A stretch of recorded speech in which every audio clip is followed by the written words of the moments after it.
Hello, I'm Peter Herbert from Insight Training. Welcome to the latest in our series of short CPD webinars, which this month focuses on a topic we get lots of questions on, due diligence conducted as part of a firm's anti-money laundering procedures.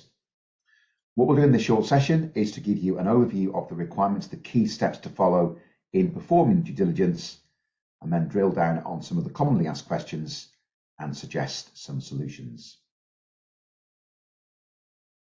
Just by way of overview to start things off, just a reminder of the AML sector guidance issued by the CCAB, the Consultative Committee of Accountancy Bodies. That can be accessed from the website on the slide here.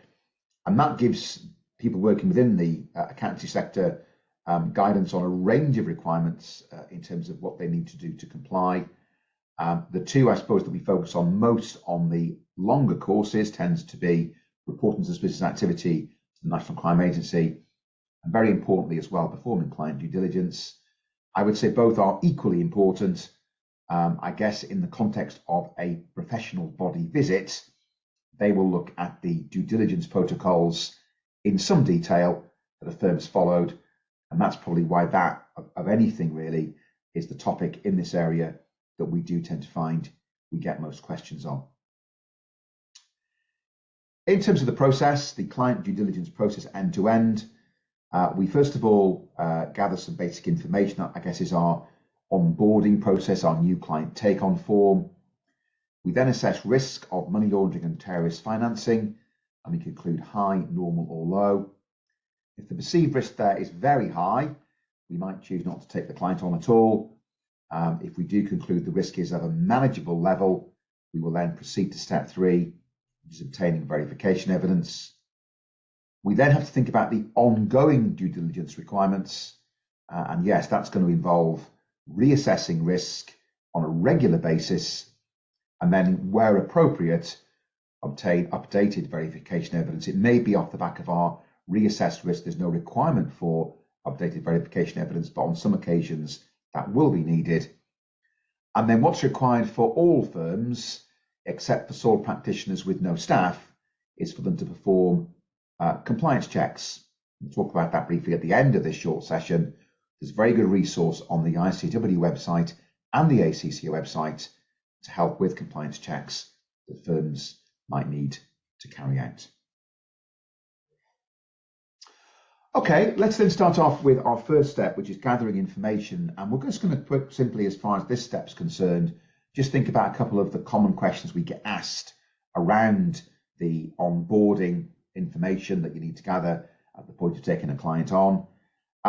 First question that comes up quite regularly is this one: when getting an understanding of beneficial owners of corporate clients, do we focus on those with a shareholding of greater than 25%? And the answer to that question is yes, you do. But I guess a little bit of pragmatism and a little bit of flexibility is required around the edges there. So if someone is taking a client on, a corporate client, and you've perhaps got shareholders with exactly 25%, you'll want to get an understanding of who they are and probably get verification evidence as well. Some firms take the view that for high risk propositions in terms of corporate clients, they might reduce that percentage to as low as 10%. And when you're taking on a client that's not a trading company, maybe it's a pension scheme, maybe it's a trust, maybe it's a charity, in the context of beneficial owners there, they don't really exist in quite the same way that they do for ordinary trading companies. It's therefore, I think, in that context, very important to think carefully and pragmatically about who we need to get an understanding of and whose identity we need to verify in that situation. So I think pragmatism required, but yes, it is true, greater than 25% shareholding is the key trigger for the understanding and verification evidence in relation to beneficial owners of corporate clients. One of the other things you'll probably get information about at the point of taking a new client on is where the money comes from. And many a new client take-on form will talk about getting an understanding of the source of funds for a transaction, the source of wealth of the individual concerned, or the beneficial owners of the corporate client concerned. And people, I think, do have lots of questions around what that process actually would involve and how far you really need to go in order to actually check. Now, I think what firms generally will tend to do is get an understanding of where the money comes from in the context of that initial information gather based on a conversation with the client. They might do some basic internet research in relation to that client to get a bit more of an insight into what's going on. If anything gives them any cause for concern or any particular interest there, what they might then do off the back of that is then look to verify the source of funds and source of wealth. But I think for many situations that firms face, having got the basic understanding based on the conversation and having done some basic internet research and have had nothing particularly sinister revealed, it may well be that in many situations, what the firm will do is stop at that stage.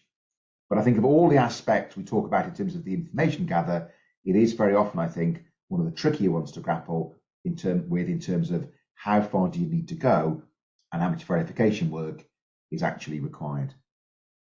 So understand the source of wealth. Think about a bit of basic desktop research, internet research. Ask yourself, is the individual known to the firm? Is the knowledge about this individual across the firm that gives us reassurance about what they say in relation to where the money comes from? It might be off the back of that understanding. We do need to look at verification evidence, bank statements and the like. And I guess going forward, it's being vigilant and thoughtful. If funds are being generated where we've got no sense of where the money's come from, that might put us on guard. That might be issues to understand and even potentially a report to be made to the National Crime Agency. Okay, now step 2 of our various steps here, our 6 steps, is assessing risk. And what we're thinking about is at the point of taking a new client on, what is the risk of money laundering and terrorist financing? That will in turn inform the verification checks that we do. Now, there are a whole number of questions we could pose in relation to risk assessment. Here's one that we do get asked very regularly. We act for a number of takeaway businesses, so cash-based. Should we automatically consider these businesses high risk? And should we automatically, therefore, undertake enhanced due diligence? I have had some indications from firms recently that certainly at the point of a professional body visit, they've been quite keen to see that firms are in their firm-wide risk assessments, explaining that where you have got a cash-based business, there might be a potentially increased risk of criminality, either in terms of suppression of income to evade tax, or maybe even using a cash-based business as a vehicle for classic money laundering. And that may well be something that you do indeed consider and reflect on in your firm-wide risk assessment. But I think my take about the approach at the individual client level, unless there are additional red flags, I would not say that automatically, just because you're acting for a cash-based business like a takeaway, a cafe, a nail bar, a barber, and other sorts of businesses where there's a recognition that these can be associated with criminality, that you automatically would conclude that there is a higher risk and that you would therefore do enhanced due diligence. I probably would want to see some additional red flags as well before I took that step, but no reason why you can't at least reflect on that particular issue at the firm-wide level in your firm-wide risk assessments, and that may indeed reassure the professional body that you're on point and thinking about the issue as it affects you and people in your firm day to day.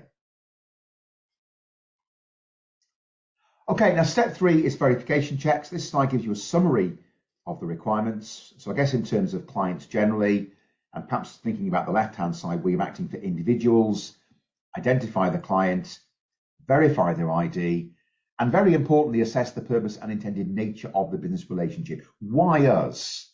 Is there anything that will put you on guard as a result of the fact this individual or company is approaching you? Or is it quite normal and logical that they would approach you to act for them, given where they are, given where you are, and given the professional services that you provide help and are expert in providing? For corporate clients, and of course many firms do act for corporate clients, so companies, LLPs, charities and the like, identify the client, verify the client's ID, really importantly understand the ownership and control structure. And in terms of the second point there, verify the client's ID, remember what we're talking about there is the client is the company, is the entity, and that might therefore involve a company's house search. Identify the beneficial owners. We talked to me in that previous question about the importance of that 25% ownership threshold.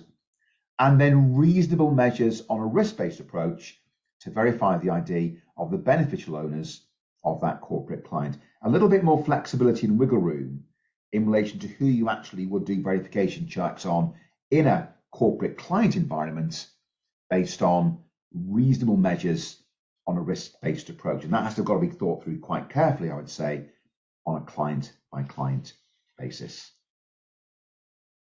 Now, this step is the one we get more questions on than anything else. And let's therefore have a look at 3 questions in relation to this stage of the process, which come up all the time. So first of all, would we have to obtain photo and non-photo ID for each new client?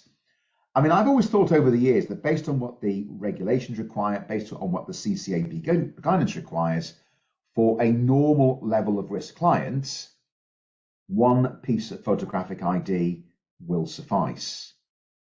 But I've certainly had a sense over the years that perhaps professional bodies are quite keen for firms in terms of their procedures to slightly gold plate this basic requirement and have separate photographic ID and non-photo ID potentially in relation to where the client lives.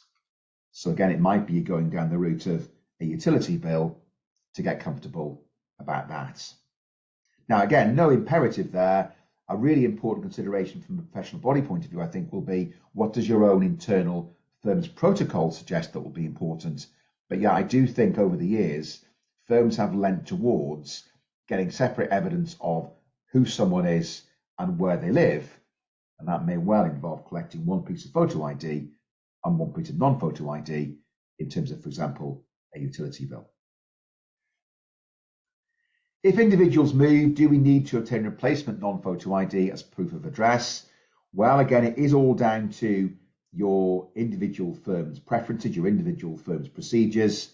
But lots of firms will actually say, yes, when individuals move, where we perhaps got evidence of where they live based on the initial take-on procedures, we'll get updated evidence at the point that they actually do change address. Slightly gold plating the basic requirements, which, as I mentioned, actually mean that from the point of view of a normal level of risk, one piece of photo ID will suffice, but that is common. And again, what any professional body will do is they'll look to make sure that you've adhered to your own firm's procedures in this area, as well as adhering to the minimum requirements based on the legislation and the CCAB guidance. And third question in this area, which again is a very common one, if you're doing an electronic AML ID check, do you also have to have the document certified if you're not meeting the client? Well, if you're doing an electronic AML ID check, there may not be a requirement necessarily to get physical documents in terms of things like passports, driving licenses, utility bills. Now, if these were, of course, your main point of reference, you would need to see the original, take a copy, and then certify that that was indeed a copy of an original that you've seen.